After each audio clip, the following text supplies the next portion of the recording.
No major players on Giannis Antetokounmpo's team was injured. No major players. Chris Middleton, NBA All-Star, played most of the games. Giannis Antetokounmpo, League MVP, played most of the games. Chris Paul, potential Hall of Famer, out of there. Clint Capella, jacked up his thumb, out of there. Now you got Carmelo Anthony, and the coach couldn't get along. It was total chaos at the beginning of the season. So, and you and other people who love the Western Conference continue to tell me that the Western Conference is better than the Eastern Conference. So if I'm playing in a tougher conference and I have the better record, how are you more valuable than me? Hey, bro, nobody speaks wire to wire. Giannis teams won. I've heard that on every sports show in the history of the world over the last 6 months. Every time they say that, they say it on TV. And people don't talk like people don't say that in general conversation, bro. Try again. But again, all you have to do is do this.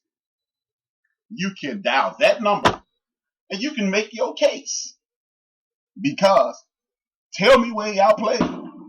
This dude was doing things that we haven't seen done since the likes of Elgin Baylor, Wilt Chamberlain, and Michael Jordan. So, and I was playing in a tougher conference, and I was beating the Golden State Warriors by myself.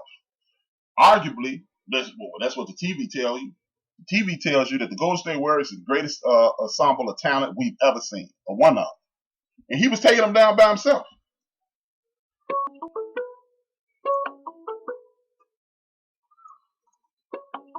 Let's see.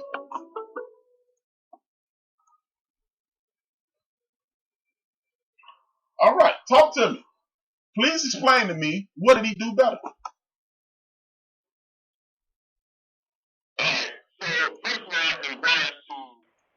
In regards to the standings, that's not something that you have to listen to anybody talk about on ESPN, FS1, or anything like that, especially if we all have sports talk shows. You see standings all year. So you can know if you watch basketball.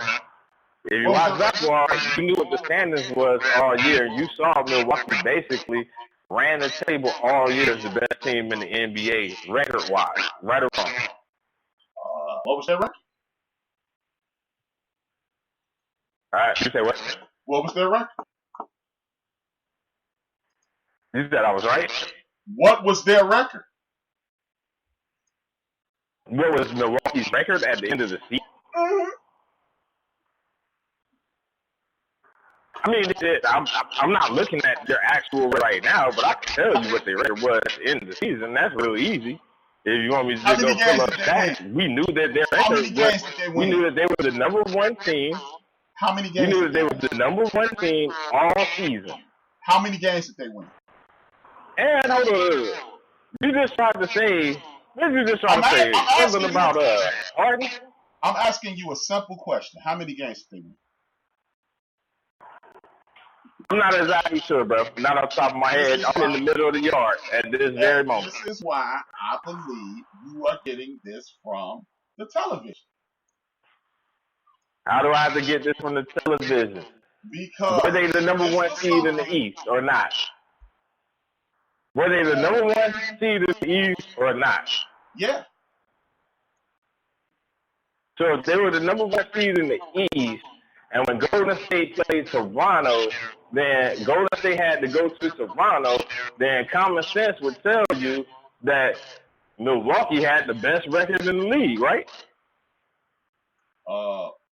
Please explain to me how that makes him the MVP.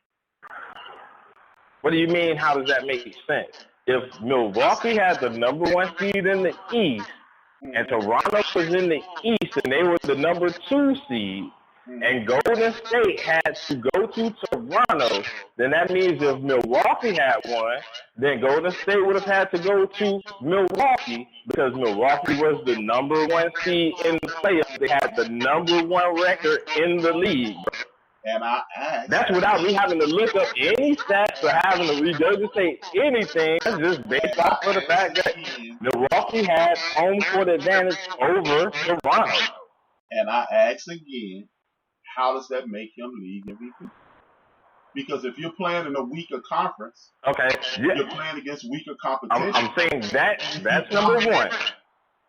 So the weaker competition That's number one. that you regurgitate on a regular basis from these television shows, well, all you guys tell me the Eastern Conference is the weaker conference. If I'm beating up on the little sisters of the poor, how does that make me better? Okay, so let me regurgitate information that I actually get off the X Squad Radio Network.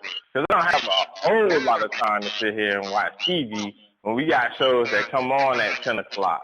When we got shows that come on at 2 o'clock, like your show. So I listen to you a lot. I listen to Chief a lot. I do my own show. I listen to Microwave. So why I gotta be regurgitating something that I saw off of ESPN when I'm in the chat room with y'all motherfuckers every day?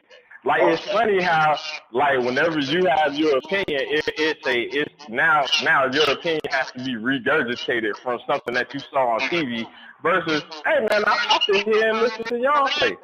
You talk all the time about how Giannis his game is predicated off of going to the hole. You talk about how he has the perfect game, how he plays defense. Let's talk about that part of it. Let's talk about the fact that he plays defense. He has a perfect game. I've never said that. But please explain to me why Giannis Antetokounmpo will be MVP. Again, he plays defense. He led his team to the best record in the league. Mm-hmm. He plays defense. He is a overall player. Yeah, James Harden had great stats. And James Harden put up great numbers. But in the same token, James Harden had his deficiencies as well. And I think his deficiencies showed way more than Giannis Antetokounmpo's showed outside of when the playoffs started and he had to play up against Toronto. So, let me see. What deficiencies did James Harden display? Hold on. You know what, bro? Hey, I just got a back-to-back phone call, so I'm going to have to answer this one. Okay. Thanks, bro. I'll call back in, bro. I'll call back in. Okay. Like I was saying, thanks, calling Mo Cheese. Big up, Steve. Let me get back to this chat room. I have to take some of these windows down. I think.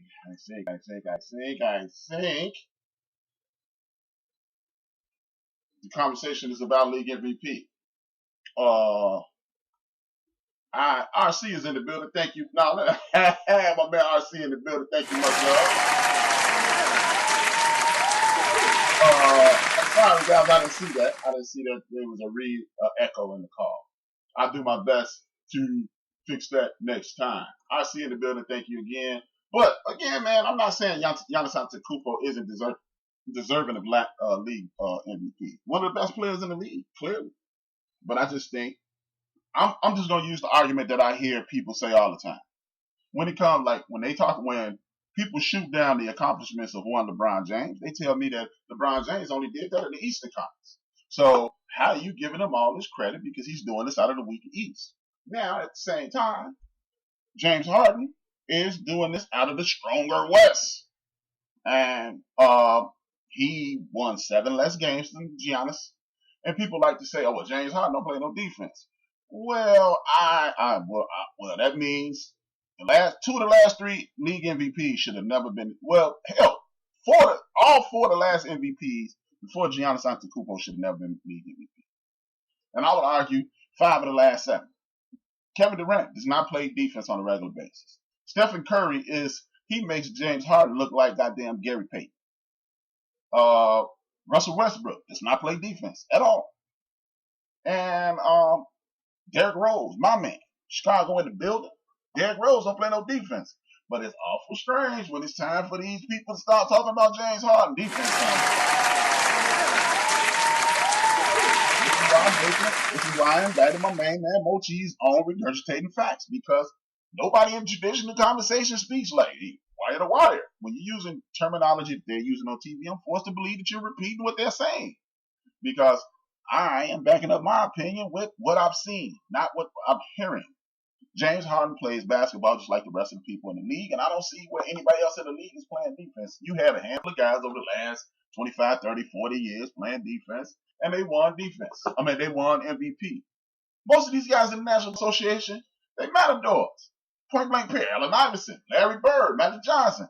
We can look at a whole host of guys who were league MVP that could not cover their own, they couldn't cover their shirt with their jacket, but they won league MVP. So, well, all of a sudden, when you talk about LeBron James, we talk about James Harden, you talk about one of these dudes who are less, they have a smaller chance to be a media darling. We always talk about defense. This is why I have an issue with that. And I'm looking forward to the man Cheese calling back because I want to know why in the hell people want to talk about defense when it's only a handful of guys playing defense.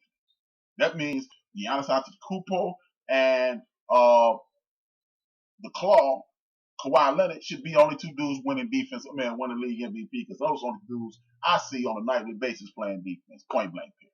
But with that being said, big ups to the guys who won. And another thing is, again, D'Angelo Russell should have won Most Improved Player.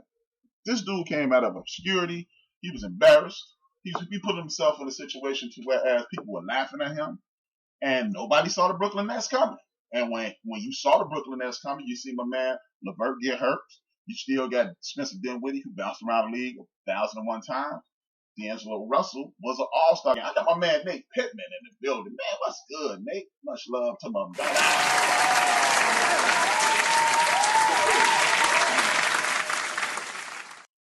So this is why I made that indictment on my man Mo Cheese, because this sounds like the same thing that they keep saying on TV. I've never heard anybody, maybe it's one of the shows I miss, but I don't hear Microwave, Chief Rocker, Ben from BS3, Kev from Clutch Conversation. I don't hear them say things, Jelani. I don't hear them say things like why the why. This is why I made the indictment, Mo, because it sounds like you were regurgitating the things that they say on TV. Now, if I'm wrong, I apologize, but that's just what it sounds like. That's what it sounds like to me. But back to D'Angelo Russell. I think D'Angelo Russell should have won Most Improved Player. When you step up from them to being run out of the league due to your behavior, your poor behavior, and make the NBA All-Star team and your team out of a total obscurity makes the playoffs, I think you need to win Most Improved Player. You didn't, but I ain't really mad at you. Pascal Siakam, Most Improved Player.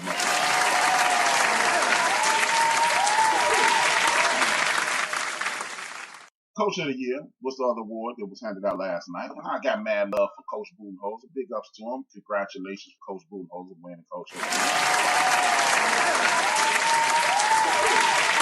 I think he should have won that either. Another softball. Yeah, he is. I wasn't even looking at that, though. I really wasn't looking at that, RC. But you know D'Angelo Russell. Remember early in the season, remember around January, I was telling y'all, watch how I was calling him the snitch. He snitched and he did his thing, man. He did his thing. Hey Nate, Miss Unique is Jeanette Scallions, man. She let everybody know she used to be a gang banger. I see my man Big Illinois in the building. What's good, my brother? I disagree, Siakam, but Siakam, yeah, man. Nobody asked you to be the thesaurus. I'm butchering his name, but he deserved it. I don't think so. Pascal Siakam, I think maybe. Okay, let me ask you this, Big Illinois. Are you looking at that because of what he did in the playoffs, or are you looking at that of what he did in the season? Because he was hot and cold in the season, and D'Angelo made the All-Star team. And that's the only reason I would give it to him. He was kicking ass all season. Every time you looked up, you saw D'Angelo Russell doing it. I am a big fan of Pascal Siakam. But again, we're talking about heads and tails. We're splitting hairs in regards to this. None of the dudes who won last night, you can really put up a true argument. Man, you shouldn't have won nothing, man. You a bum. I'm not going to say that. I'm not going to say you're a bum. But I do disagree if they won. Now, this is the final award that I will talk about this afternoon. And it goes to Coach Budenholzer. Excellent job. Again, he can't really put up a whole lot of argument against this, but I am going to put, you know what? Correct. Allow me to stand corrected. I am arguing with this one. I totally disagree with this. There are two other coaches that I would have put in this place. The first coach being Nate McMillan. Nate McMillan, best player.